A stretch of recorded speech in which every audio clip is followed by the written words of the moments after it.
7 साल हो चुके हैं और मध्य प्रदेश सब इंस्पेक्टर की वैकेंसी का आज तक कोई अता पता नहीं है।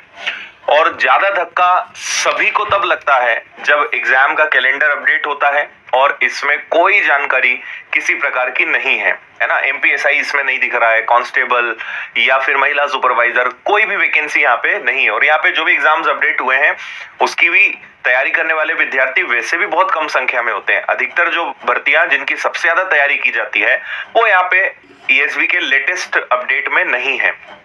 3 सवाल जो आपके मन में इस समय उठ रहे होंगे कि एक तो एग्जाम कौन लेगा, दूसरा एग्जाम पैटर्न बदलेगा क्या, और तीसरा सबसे महत्वपूर्ण की वैकेंसी कब आएगी, है ना। अभी ये 2 दिन पहले ही दैनिक भास्कर ने भी अपने एडिशन में सारी चीजें दी थी कि कैलेंडर अपडेट हुआ है, क्या क्या चीजें हुई है। यहाँ पे फिर वही सारी बात है जो हम हमेशा न्यूज़पेपर में पढ़ते आते हैं, जो हमेशा सारे विद्यार्थियों के मन की बात है ना।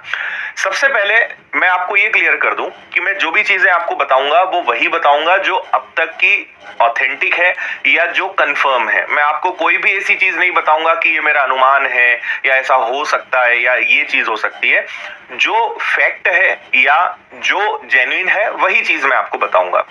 दूसरी बात कि यहां पर सबसे पहले मैं आपको ये क्लियर कर दूं कि इस बार जो एमपीएसआई की वैकेंसी निकलेगी, मध्य प्रदेश सब इंस्पेक्टर की वैकेंसी निकलेगी, वो ईएसवी नहीं कराएगा, वो पुलिस विभाग कराएगा।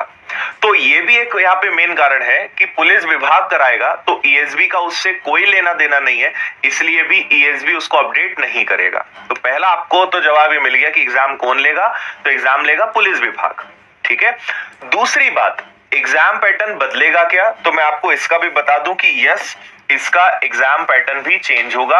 और जहां तक है इसमें प्रीलिम्स मेंस जैसा आएगा, बहुत हद तक चांसेस हैं कि दोनों ही ऑब्जेक्टिव्स होंगे, यानी डिस्क्रिप्टिव या रिटन कुछ नहीं होगा।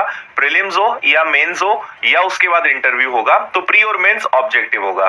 फिर अगला सवाल ये उठता है कि क्या हमें कोई नए विषय पढ़ने पड़ेंगे या क्या एग्जाम का पैटर्न पूरा चेंज हो जाएगा।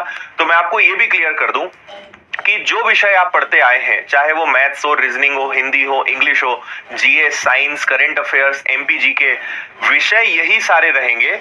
बदलेगा मार्किंग सिस्टम। प्रीलिम्स में प्रश्नों की संख्या अलग हो जाएगी, मेंस में प्रश्नों की संख्या अलग हो जाएगी। किसी विषय से कम प्रश्न होंगे, किसी विषय से ज्यादा प्रश्न होंगे, लेकिन कोई नया विषय नहीं आ जाएगा। इसके लिए आपको चिंता नहीं करनी है। जो विषय आप पढ़ते आए हैं, जो विषय कॉमन है, रहेंगे वही, लेकिन मार्किंग सिस्टम के हो सकता है प्रीलिम 100 नंबर का हो, मेंस 200 नंबर का हो जाए। मैं जस्ट एक एग्जांपल दे रहा हूं आपको। या हो सकता है प्रीलिम 200 का हो, मेंस 400 का हो जाए, फिर इंटरव्यू जो है 150 नंबर का है, 100 नंबर का हो जाए। ऐसे कुछ भी वो 3 फेज में चीजों को बांट सकते हैं। बट हाँ, एग्जाम पैटर्न चेंज होगा।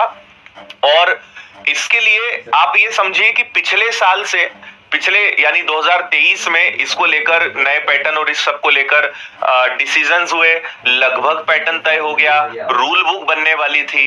इसी बीच में काम इतना ज्यादा डिले हुआ कि एग्जाम वो नहीं ले पाए, नोटिफिकेशन जारी नहीं कर पाए, और पहले चुनाव के कारण वो मामला अटक गया। जैसे ही बीच में गैप मिला, फिर प्रक्रिया देर हुई, वापस से चुनाव के कारण, आचार संहिता के कारण वो मामला फिर से अटक गया। तो अगला सवाल जो आपके मन में होता है कि वैकेंसी कब आएगी, तो जैसा मैंने कहा कि इसके बारे में कंफर्मेशन कोई भी नहीं बता सकता है। मुझे लगता है कि शायद ही मध्य प्रदेश में कोई व्यक्ति हो जो ये बता सके। इवन कोई मंत्री हो या कोई सरकारी अधिकारी हो, कोई आज की डेट में नहीं बता सकता कि वैकेंसी कब आएगी।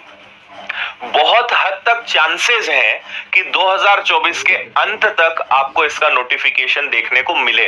पर जैसा मैंने कहा कि इन सब में मैं एक ही चीज में संभावना दिखाऊंगा, और रीजन है कि 7 साल हो चुके हैं, तो अब बहुत कॉन्फिडेंस के साथ नहीं बोला जा सकता है कि 2024 में भी आ जाएगी। हालांकि प्रक्रिया, मतलब आप ऐसे समझिए, जो एक कहावत है ना कि हाथी निकल चुका है, बस पूंछ बची है। सारी चीजें तय हो चुकी है, सब कुछ हो चुका है, पर पता नहीं क्या कारण है कि नोटिफिकेशन जारी नहीं हो रहा है। तो नोटिफिकेशन ऑलमोस्ट जारी होने की कगार पे सारी चीजें आ चुकी है, सब कुछ फाइनल हो चुका है।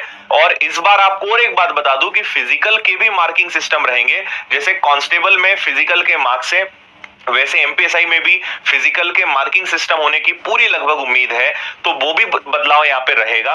तो तो ये सब चीजें फाइनलाइज हो चुकी है, इंटरनली सारे डॉक्यूमेंट रेडी है, बट पता नहीं कि वो क्यों बाहर नहीं आ पा रहे हैं, क्यों वो नोटिफिकेशन में कन्वर्ट नहीं हो पा रहे हैं, या हो सकता है कि अब इलेक्शन के बाद शायद ये चीजें हमें देखने को मिले। तो ये स्थिति है। अब अगला एक सवाल उठता है कि अभी हम क्या करें। तो देखिए, मैं आपको बता दूं कि नई सरकार बनने तक, चुनाव और चुनाव के परिणाम आने तक कुछ भी करना बेकार है। पहली बात तो सरकार आपको करने ही नहीं देगी अगर आप कुछ करने का प्रयास करेंगे, और अगर आप करेंगे भी तो आचार संहिता के कारण कुछ भी नहीं होना है। सो इस समय हमारे पास कोई ऑप्शन नहीं बचता है कि हम कुछ करके वैकेंसी निकला लें। जब तक रिजल्ट्स और गवर्नमेंट नहीं बन जाती है तब तक यहाँ पे कुछ अपडेट अभी नहीं आने वाला है। तो आप ये मान के चलिए कि वैकेंसीज का जो सीजन है या जो सारी चीजें आपको देखने को मिलेगी वो जून के बाद ही आपको देखने को मिलेगा। जून के बाद एग्जाम्स होंगे। और मैं आपको एक बात और बता दूं कि ये जो कैलेंडर इन्होंने दिया है ये एकदम अधूरा है। इन्होंने अभी बहुत सारी ऐसी चीजें हैं जिसपे इनको वर्किंग करना बचा है, और अभी इसमें चीजें और ऐड होंगी, इसमें भी कुछ भर्तियां जुड़ेंगी। और यूं भी अगर आप पिछले 3-4 सालों का अगर इतिहास देखेंगे तो कभी भी कैलेंडर फॉलो हुआ नहीं है। हमेशा जो होता है या तो वो डिले हो जाता है, और जो नहीं दिखाया जाता है वो परीक्षाएं आ जाती है। तो इसको बहुत ज्यादा सीरियस लेने की जरूरत नहीं है। जो भर्तियां नहीं है इसमें वो आगे ऐड होंगी और वो अचानक से आ जाएंगी, और कैलेंडर का कोई ईमान धर्म नहीं है। तो आप निश्चिंत रहें, इसको ज्यादा सीरियस ना लें। लेकिन हाँ, ये एक बहुत बड़ी प्रॉब्लम है कि सारी चीजें होते हुए भी अगर एग्जाम का कैलेंडर अपडेट हो जाए, अगर एटलीस्ट विद्यार्थी को यह पता चल जाए कि कब कौन सी भर्ती आनी है, तो उनके लिए बहुत अच्छा हो जाए। पर बिल्कुल कारण समझ नहीं आ रहा है इस समय कि क्यों इस चीज को लेकर कोई भी जिम्मेदारी नहीं ले रहा है, कोई भी इस चीज को सीरियस नहीं ले रहा है। ये बहुत बड़ा एक प्रश्न है जिसको लेके हम भी एफर्ट्स लगाते हैं, हम भी अपनी तरफ से करते हैं, बट हमारी भी एक लिमिट है। हम भी एक हद तक किसी भी चीज को उठा सकते हैं, लेकिन उसके बाद फिर हमारे पास भी कोई ऑप्शंस नहीं बचते हैं। But still we are trying कि कुछ इसको लेकर गवर्नमेंट कदम उठाए। तो फिलहाल यही अपडेट है एग्जाम के कैलेंडर से रिलेटेड।